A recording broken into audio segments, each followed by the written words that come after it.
Hey everyone, Jill Mathis here with another video for Photography Concentrate. A while back, I asked a few members what would be something they'd like to see or what they were maybe struggling with, and more than a couple were curious about how to pick the right photo from a shoot. Basically, what goes into editing down a group of photos to make a successful series. I thought it might be interesting for you guys to see a bit of how I edit a commercial shoot. So we're going to be having a look at a day shoot I did a few years back for a long-standing client. Now, these photos were later used in the client's advertising program along with an exhibition in a museum and the subsequent book. One of the first things to know is that I had a style that I had developed that was particular to my art photography. When I was approached to do my first commercial shoot for an industrial client, that was the style that firstly attracted the PR agency, and secondly, what I wanted to incorporate into shooting commercially, since that was what I felt comfortable doing. There is no better feeling when you find yourself in a new situation, which I was in, to be able to rely on an established and successful practice or methodology. After I spent a few hours just wandering around the factory, the mental picture I was forming was to create graphic photos that would have a painterly feel, leaning heavily toward the abstract. I was looking for small, particular compositions, as I would have in my art photography, that caught my eye based on the balance between color and form and space. This was particularly useful since the factory was a jumble of colors and unfamiliar shapes. It was dirty and oily with piles of discarded materials in huge bins. It all was a distracting sensory overload with the deafening machines, the metallic oily smells, and a million things happening around me. With that in mind, I went at the work thinking about large abstract paintings and determined to make evocative, non-representational portraits of the factory. I know I've done a good job when the client says something like, "I never thought my factory could be so beautiful," or "I never looked at that product in that way before." I knew before I even took that first photo that it was not my job, nor, more importantly, that I wanted to be, to realistically document this client's factory. I wanted to go beyond that and make the photos about creating a visual dialogue, not photos of the product. Knowing what you want, or at least having an idea, is part of what you could call a point of departure. For anyone working commercially, or anyone going on a trip to photograph, or in theory, even if you're just setting up your kids to take summer vacation photos, this is a fundamental first step to making sure you have a successful shoot. Now, serendipity plays a part in all shoots, but if you don't have a basic idea before you go in, then you'll be snapping that shutter far too randomly to create a cohesive body of work. An added bonus when you make these anticipatory decisions is that it makes the whole editing process far more easy. You aren't stuck wondering if one photo actually makes sense with the others you've picked out. When you put all your selected photos together, they all seem to flow and naturally create a story that keeps the viewer engaged. I felt it was important to give you some history in order for you to better understand the whole process from initial planning through to the editing. Now, I already went through and deleted basically just the technically bad photos, such as the ones that are out of focus, but I kept everything else, even the ones that I knew at first glance strayed from my theme or were compositionally weak, so you can see my reasoning behind the ones that made the cut.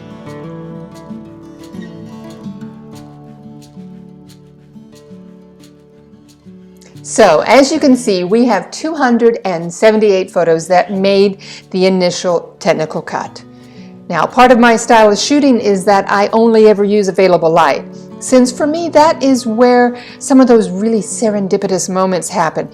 But that also means, unfortunately, that I always have a few dark or blurry photographs that are just completely unsalvageable. Let's have a quick look at all of them to get a feel for what we'll be working with. Now, happily, I see that most of the photos fall into the same sort of color range, so that will make things easier when they get laid out for the show and for the book.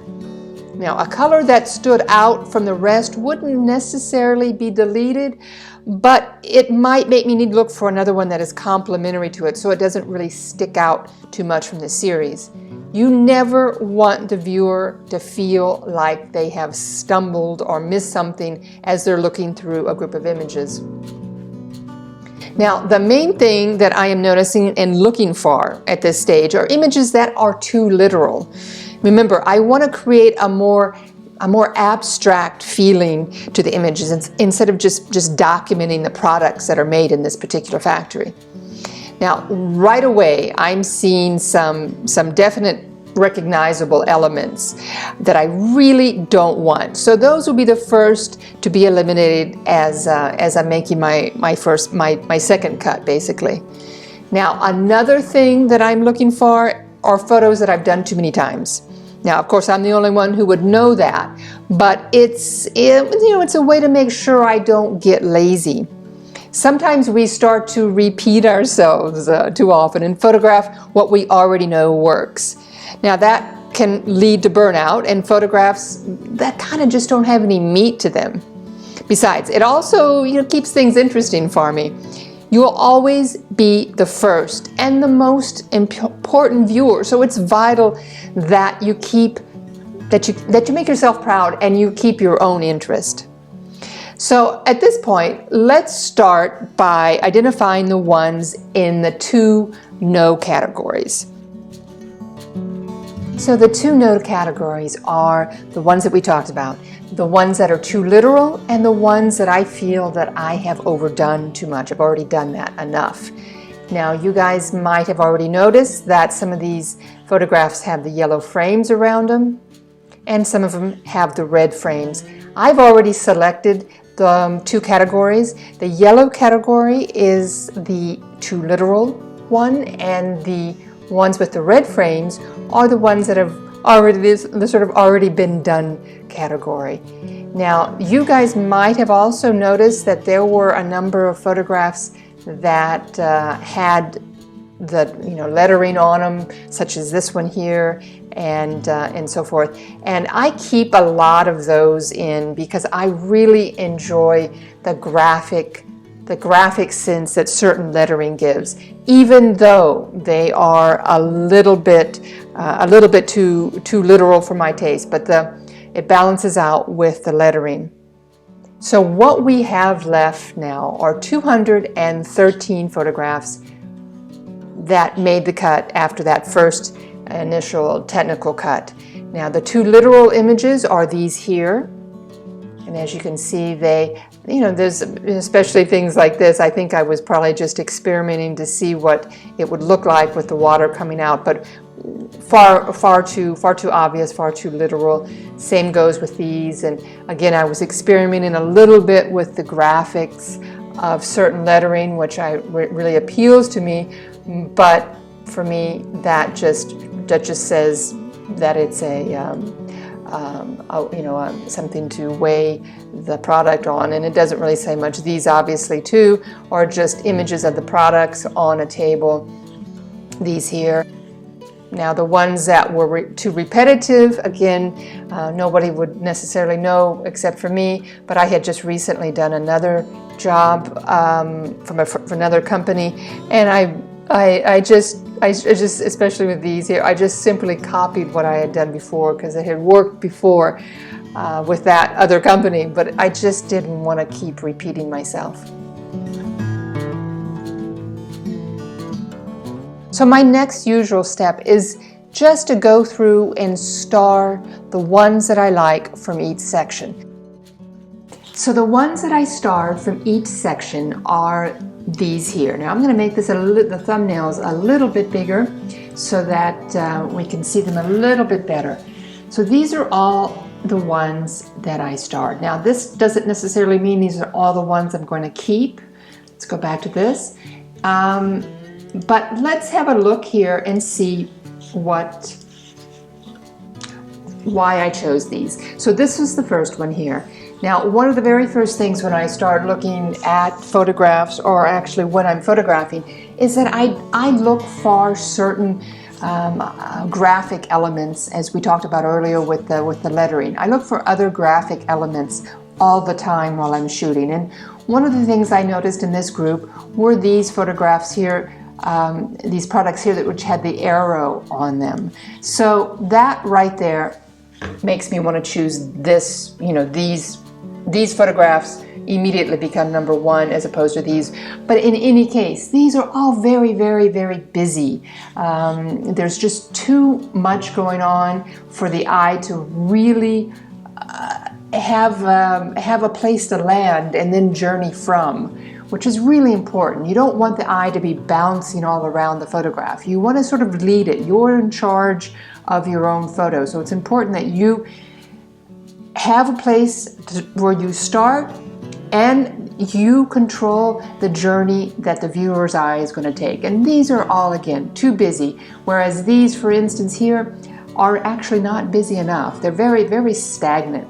So apart from the fact that I really wanted photographs with some sort of graphic element in them, I chose these two here. Now, the difference here between this photograph and its partner here was obviously the fact that this is turned upside down. Now, I didn't actually do that. This was something that sort of a lesson I learned here. This photograph obviously didn't read as having a horizon line, so when it was imported, Lightroom didn't rotate it, but I ended up really liking that photo. It adds just that little bit of mystery that the other photographs don't have. This, you can see what's going on. This, you kind of wonder what's going on. So I went ahead and chose this one. Now, these other photographs here, these three here, again, when I'm moving through a space, I'm looking besides the things as lighting and shadows and just composition in general. I always look for certain either an iconographic element or just a simple graphic element. So I did see these here. Now, between these two and this one, I chose this photograph because this one has just too much real estate in this photograph. In the foreground, important foreground real estate is taken up by this out of focus image. So I just love the way the eye moves up from this one. The arrow is pointing up and the eye moves up. So I went ahead and chose that one. This one, it just doesn't have enough information whatsoever going on to even understand what you're looking at. So that was a definite no. Now, as far as these photographs go, this is the one that I starred.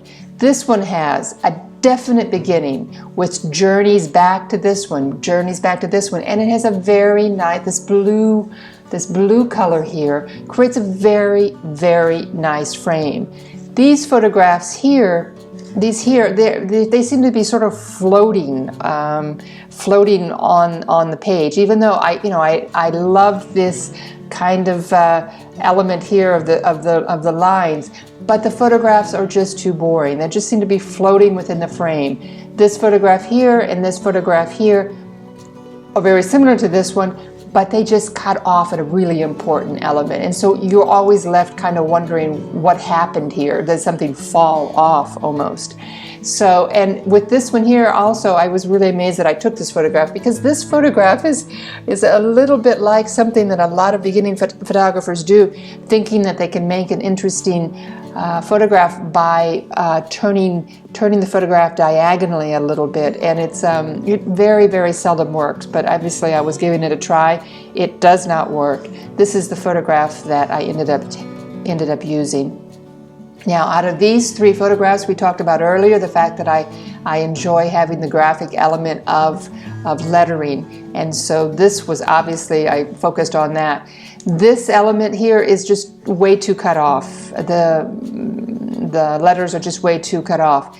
This for me is just takes up so much important important part of the photograph and there's very little here that's actually keeps your eye interested enough. So that was a no. This is the one I chose. There's just enough where you can see the lettering. You absolutely see what's going on here, and the most important is the fact that these are divided into 3 spaces, and it keeps the eye starting here, checking out what's going on here, and continuing upward. So I definitely chose that photograph. This one too, just way too much information that is no information whatsoever to make an interesting photograph. This photograph here I revisit later on down here, so we won't even talk about this one. This group of photographs were, I really tried here. I enjoyed very much this sort of painterly brush strokes that you could see within a lot of, not so much in this image, but in a lot of these images here. You can really see the brush strokes going on, and I really enjoyed that. But in the end, it's just not an interesting enough photograph. There's, you're sort of confused. You have a sort of a confused feeling when you're looking at this. Here again is that arrow. And so in the end, this is the photograph that I went ahead and sacrificed the feeling of the brushstroke and went for this feeling of these very elegant lines and this dark space here, and this elegant line going up here and moving your eye around here. This for me was a very successful photograph, and although I didn't capture the brushstrokes, which I was looking for, I did get that, which I was very happy with. Now again, with these images here, I just you can't beat it when you're confronted with all these wonderful circles and all these wonderful beautiful graphic lines going on. But the photograph that I actually selected was this one, and the reason why is that, goodness, this is just almost too boring and too stagnant. This was an interesting image, but in the end, this is the one I chose because your eye really actually starts here. This is in focus, and it starts here and it goes this way. And our mind reads, at least in the Western world, reads from left to right.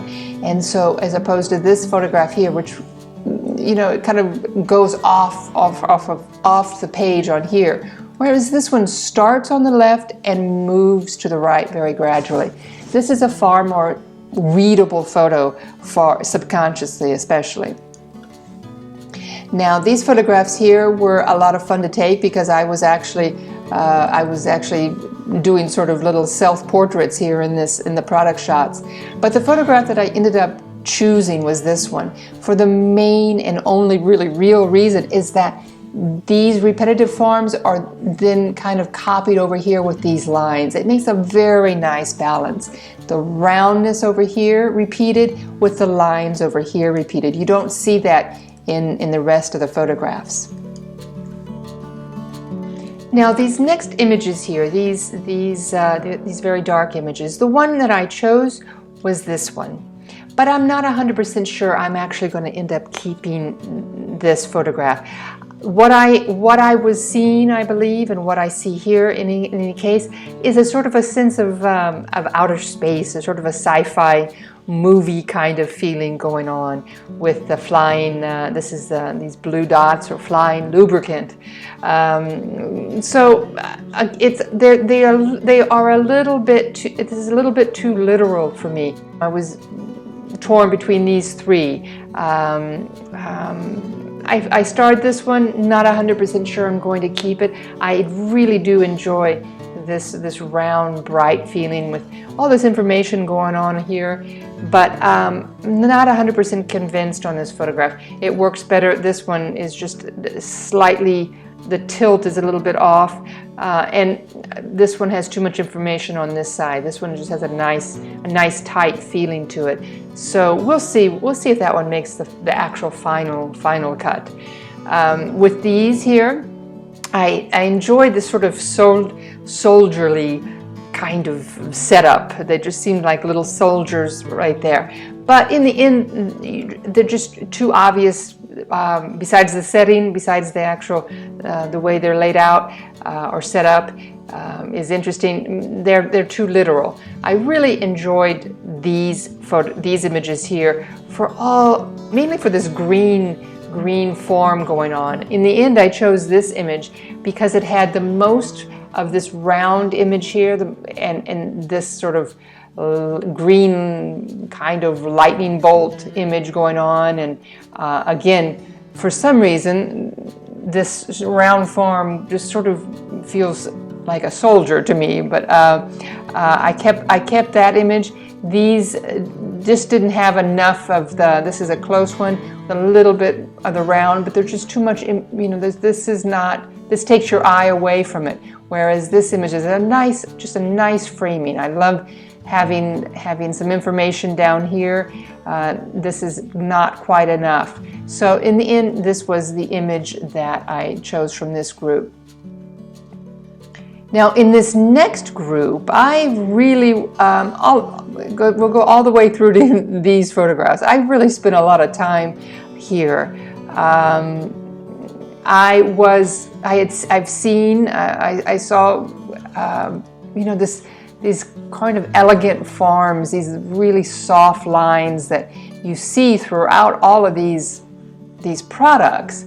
And I was trying to recapture that feeling a little bit that I saw in this image here.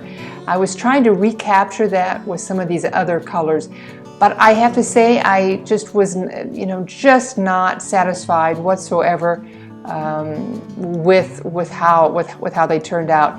And in the end, they were all in the same area. In the end, the one that I really, really enjoyed was this one.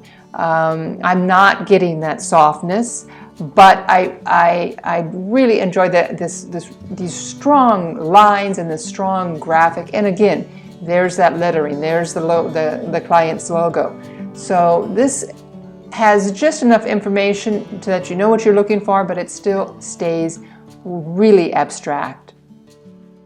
Now, as we go down to these, what attracted me originally was the fact that these discs are together and they're balanced out by the black of the actual product. The photograph that I ended up choosing was this one.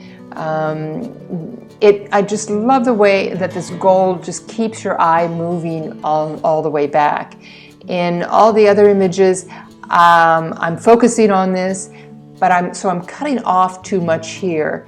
And for this, just gives a little bit more breathing room that you don't get than these. Again, I was really focusing on this, probably also seeing this arrow, but just far too tight for my taste. I love the fact that you have a place to start. This also adds a little bit more, another element to the photograph that is interesting. Now, with these other images here, all of these images here, I just really love the majesty of these images.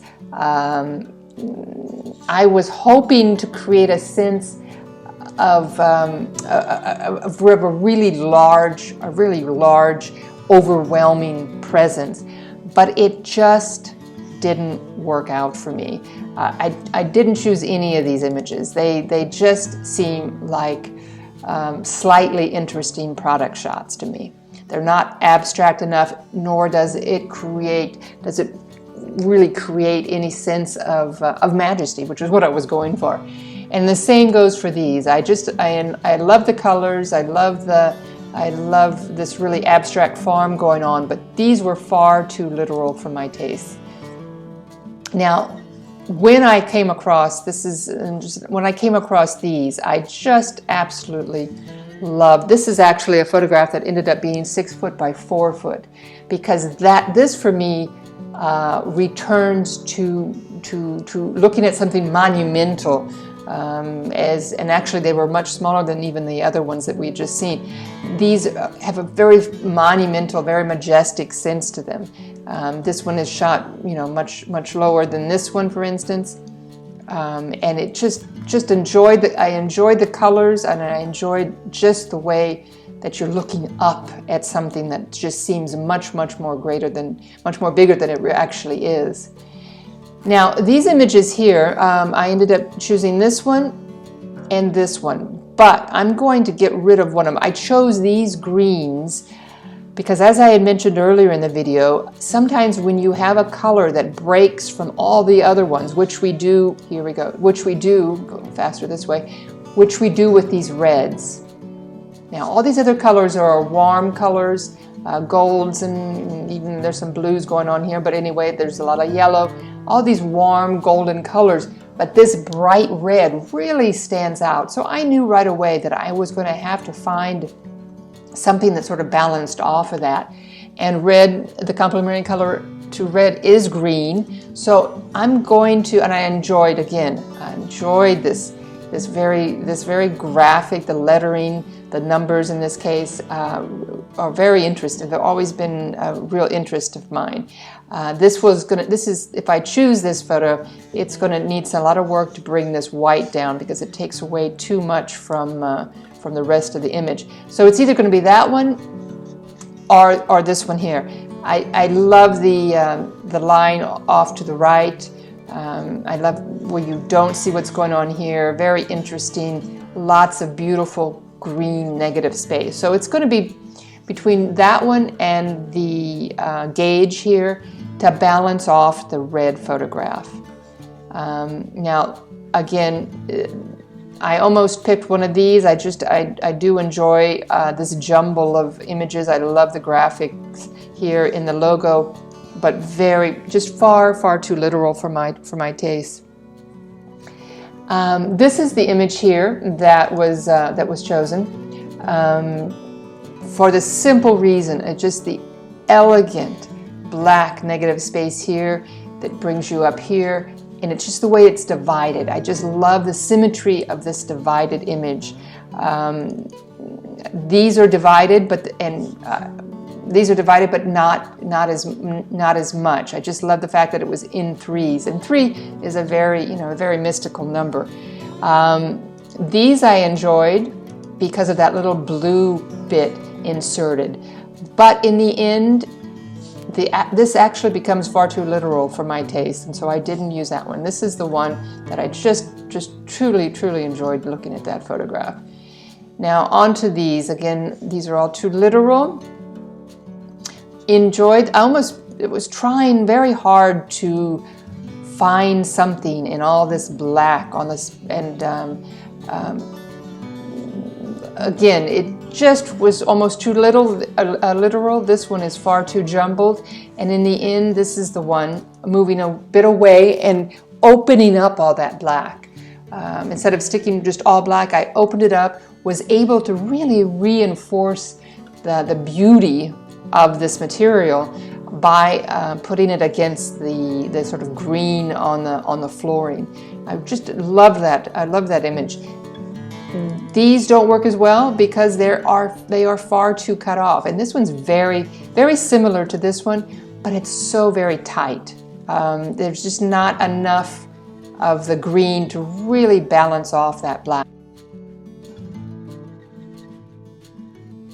Now onto these. Again, I love it when I'm able to sort of divide the images into 3s or 4s, and this is the image that I ended up using. This is going to have to be, I need to bring the green off of the green tint off of this image. This is not indicative of how it was. But anyway, we're looking at composition. So I just love the fact that it's divided into 1, 2, 3 with this round element right in the middle. This is too literal with this bar going on. Again, doesn't have the green over here, which adds another section. So this just worked really well for the division of the image. I just really enjoyed that. Again, these almost work, but I just, again, too literal. You can really see the product, and it's just more of a jumbled product shot. Here too, another image divided into 3 colors, and so this one is you almost know what's going on here. I mean, this is again too literal. This one is less so, even though you still see the ridges in this. But there's so much of this beautiful, beautiful negative space going on. This is the image that I chose here. Now for this last group, the image that I chose was this one. And I finally was able to capture these nice rounded, elegant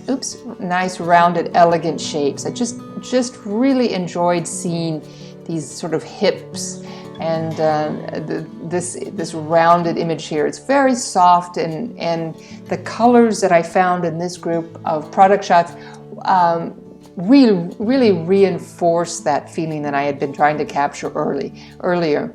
This image, well, it's besides being crooked, is opening up too much over here, and this one is a little bit too tight. This one was just right. It had the right amount of cut here and right amount of cut here. This one's very similar, but I didn't like the blue on this little tab. It took your eye away. So this was the image that I finally chose out of that one.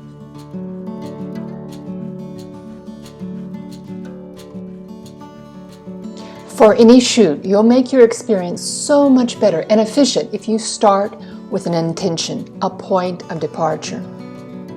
When you're editing, right away, notice the driving force throughout the images, whether it's the color, the composition, or the overall feeling, and let it guide your editing process.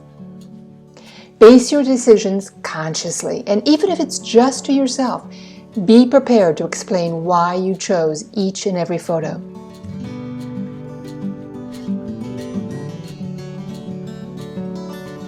So at this point, let's have a look at the 19 photos that were selected. This is the 19 down from the original 278. Now, we ended up with these, but after reviewing things a bit with the ad agency, a couple of the photos were eliminated because they were somewhat irrelevant for the client. For instance, the oil gauge here. And 2 more were added that the client really suggested. Plus, then we had those 2, this one here and this one here, that I was sort of on the fence about, and those were eliminated. So in the end, we have a total of 18 photos. Now, all of these ended up in the book and in the exhibition. Something else that I do as soon as I start editing is I start looking and start seeing the photos that have what I call a dialogue between them. Now, while the client and the ad agency can certainly dictate what photos they need or what photos they want, I always try and maintain the rights on how they are laid out, if there's going to be a publication, and always if there is going to be a show. Now, I'll show you what I mean by that. Remember how I talked about that I like this photo here and this one here for the softness, the almost organic feel to these hard metal images. Well, these for me have a dialogue between them, partially for the lighting, partially for the color, but also, and partially for the subject, but also I just love that they work off each other, reinforcing that organic feeling that I had been trying to portray. Also remember that we talked about this bright red photo that sort of stood out a little bit, and we needed I wanted a green photo, and so these 2 ended up, partially again because of the complementary colors, but they work really well. There's a lot of the same out of focus space, quantity of the same out of focus space as there is here, and again, it's very easy in a factory like this where you have find so many of these wonderful graphic shapes, but they're repeated there. Another example would be, for instance, this photo and this one, and you can see that they work really well off each other. They're divided into the 3s, and they both have that wonderful black negative space. So I always look for that kind of connection between the photos and pretty much insist on that. They don't always have to be just 2 photos. I can also do, for instance, this ended up into a 4-page spread in the book. And so, that I just love the way the dark colors work off each other. And again, I have to say this was, a lot easier than sometimes a lot of shoots, because so many of the same repeating forms, which really, really helps in the flow and the composition and such. So that's it for now. I hope you enjoyed having a behind the scenes look at my editing process. Any and all questions or comments are more than welcome, so just post them in the Facebook Mastermind group. I look forward to hearing from you guys and seeing what kind of work you guys have been up to lately. I'll see you in the next video. Bye for now.